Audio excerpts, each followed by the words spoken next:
Grandpa didn't come to school until the second semester. And then the girls started teasing me about, wow, Roger, you'd be nice if you could, date Roger. He, felt like Roger and I would go together. And I was getting mad, frustrated with the girls because I felt they were the ones that were telling him about me, see. So one night, one of the girls comes running up to the second floor where I was, says, Roger Bailey wants to talk to you.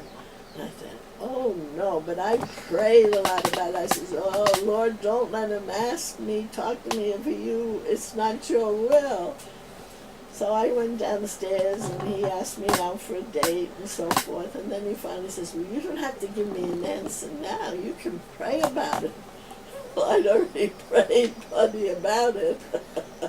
So I accepted it. He knew nothing about what the girls were saying. I finally realized that Grandpa wasn't interested in the mission field. The school kept saying that God called you to the mission. I thought, well, Lord, how am I going to know whether you called me to the mission field? So finally what I said was, Lord, I'm going to go, and you're going to have to stop me. Well, then Grandpa and I started going together, and I realized that he wasn't interested in the mission field. He was going to be a pastor, evangelist, or something like that.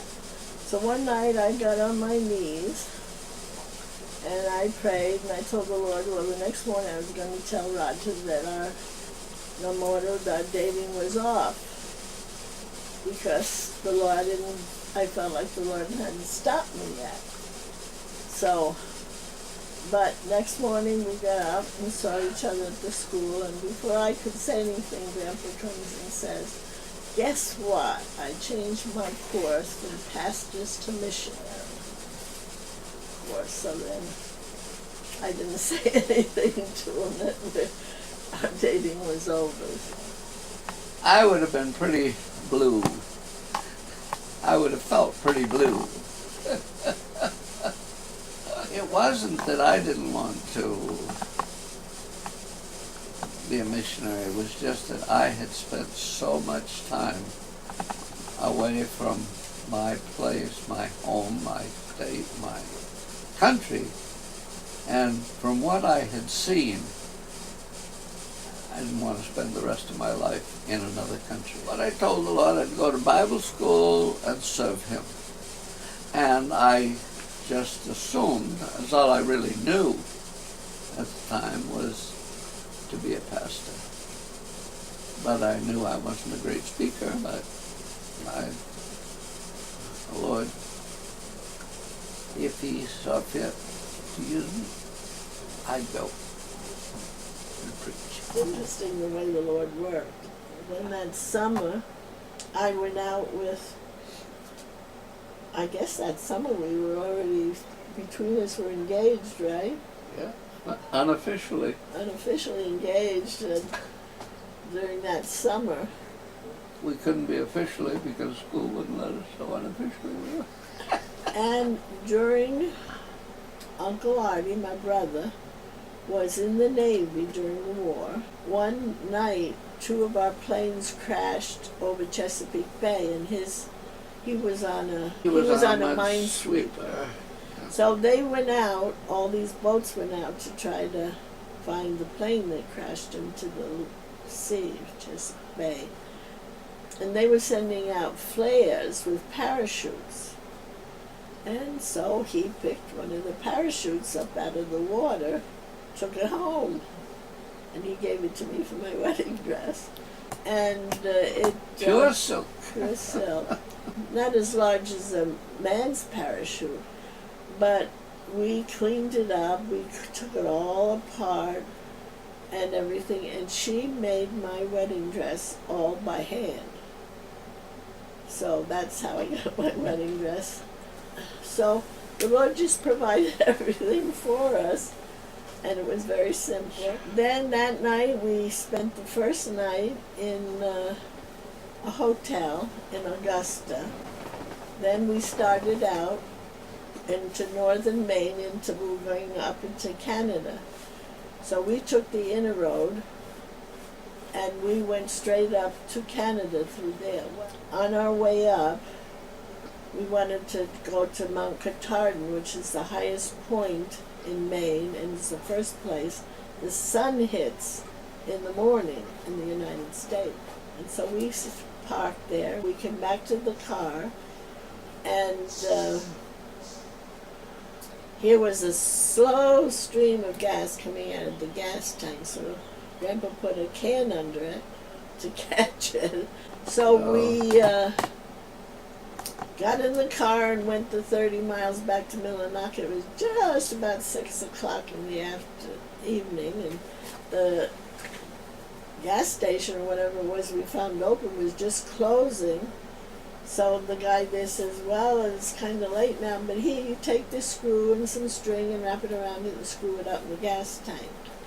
So we did, and that screw stayed in there till 1950. This was 48, 1951, I guess. We went all the way out to California and back with that screw in the gas tank. But anyway, after that night, we went up the inner route and all the way to Canada, but there was not one hotel. And we drove all the way up, and we had a 1938 Pontiac Club Coupe, and we put a mattress from the back of the front seat to the back, in there. So we drove up. At night we turned off into some little place where there was a lot of trees, nobody around. We slept in the car. But I still have the list. I think somewhere I saw it not too long ago. And all we paid on our honeymoon was $11 and something. It was less than $12 on our honeymoon. So our wedding was very, very simple. But anyway, then we went down to Providence, Rhode Island, so Grandpa could finish that next semester, and we stayed there. Anyway, after Grandpa finished in January, we moved up to Cairn. But there was 4 families in New Hampshire over the line from Vermont. No, well, there was a congregational church there and invited Grandpa to speak. And some of the older folks really liked him and wanted us to go over and him be pastor. But there was a group there that didn't like the messages, I guess. They were very modernistic, and they were the ones that held the money, controlled the money in the church, so they didn't want us. But there were 4 families there that really loved the Lord and wanted to get together, so they asked Grandpa to kind of help them get a church going. And so we did. Lebanon Gospel Church is what it was called at the time. And so we moved over to, Uncle Roger was born before we moved over there. And he was born on June 1st. We had already rented a little cabin up in the woods, and we moved to there. And that's when we helped the folks Etna, New Hampshire is what it was called, and we helped the folks start this church, and we found a place to meet. And one interesting thing, Uncle Roger was born on the 1st of June, 1949, and we were there. My mom came up from New York, and this is a verse that she hid her because she wanted us to go to the mission field. Lots of times parents didn't want you to. And this is the verse she got. And blessed is she that believed, for there shall be a performance of those things which were told her from the Lord. So she took that as something from the Lord that we were going to go to the mission field. It was Luke 1:45. We were there in New Hampshire, and it was during Christmas vacation that we got, I guess, $10 a week from the church. We had organized this church in Lebanon, New Hampshire, and Grandpa was preaching. But we never did like to have any debts. And so during Christmas and New Year's, just at this time, it bothered us because all we got from the church was $10 a week. Well, that wasn't an awful lot because it sounds like not much today, but it was more than what we realize today. But then all Grandpa got was this government check because he was wounded in the service. And I think Grandpa might have mentioned that he went to the veterans place when he was in school, and they felt he should have a 10% disability. That's what it was.